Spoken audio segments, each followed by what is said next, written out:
வெயில் காலம் வந்துருச்சு, தண்ணி எவ்வளவு குடிக்கணும் அப்படின்ற மாதிரி வந்து நிறைய பேர் கேள்வி கேட்கறாங்க. நம்மளோட ஆன்சர் என்னவா இருக்கு அப்படின்ற மாதிரினா, டிமாண்ட் ஆன் ரிக்வெஸ்ட். எப்பப்பெல்லாம் உங்களுக்கு வந்து தாகம் வந்து ஏற்படுதோ, டிமாண்ட் எப்பப்பெல்லாம் ஏற்படுதோ, உங்க உடம்பு உங்களை ரிக்வெஸ்ட் பண்ணுது, டே தண்ணி குடுறா அப்படின்ட்டு. அப்ப நீங்க குடிச்சுக்கிட்டே இருக்கணும். ஓகே, உங்க தாகம் வந்து பெருசா ஏற்படவே இல்லை அப்படின்ற மாதிரி இல்லைனாலும் அப்ப கூட நீங்க ஒரு 1 லிட்டர் 2 லிட்டர் தண்ணி மினிமம் குடிச்சாகணும். அப்ப எப்பப்பெல்லாம் தாகம் இருக்கோ தண்ணி குடிங்க, அளவு பார்க்காதீங்க. இன்னைக்கு நான் 3 லிட்டர் குடிச்சிட்டேன் அப்ப போதும், இன்னைக்கு நான் 4 லிட்டர் குடிச்சிட்டேன் அப்ப போதும் அப்படின்னு நிறுத்த. உங்க தாகம் இருக்குன்னா அப்ப உங்க உடம்புக்கு தேவை இருக்குன்னு அர்த்தம். Listen to your body, what your body says. உங்க உடம்பு உங்களுக்கு தாகம் இருக்குன்னு சொல்லுதுன்னா நீங்க தண்ணியை குடிக்கணும். பிளஸ் தண்ணி மட்டும் நம்பாம தண்ணி சார்ந்த பொருட்களும் சேர்த்து எடுத்துக்கிறது ரொம்ப நல்லது.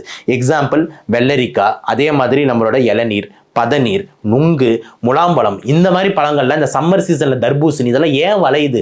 இந்த மாதிரி வெயில் காலத்துல தேவைன்றதுனால இயற்கையே அதெல்லாம் வளைக்க வைக்குது. அப்ப இதையும் நீங்க சேர்த்து எடுத்துக்கிட்டீங்கன்னா நீர் சத்து போதாண்மைன்றது நடக்காதுன்றதை சொல்லி முடிப்போம்.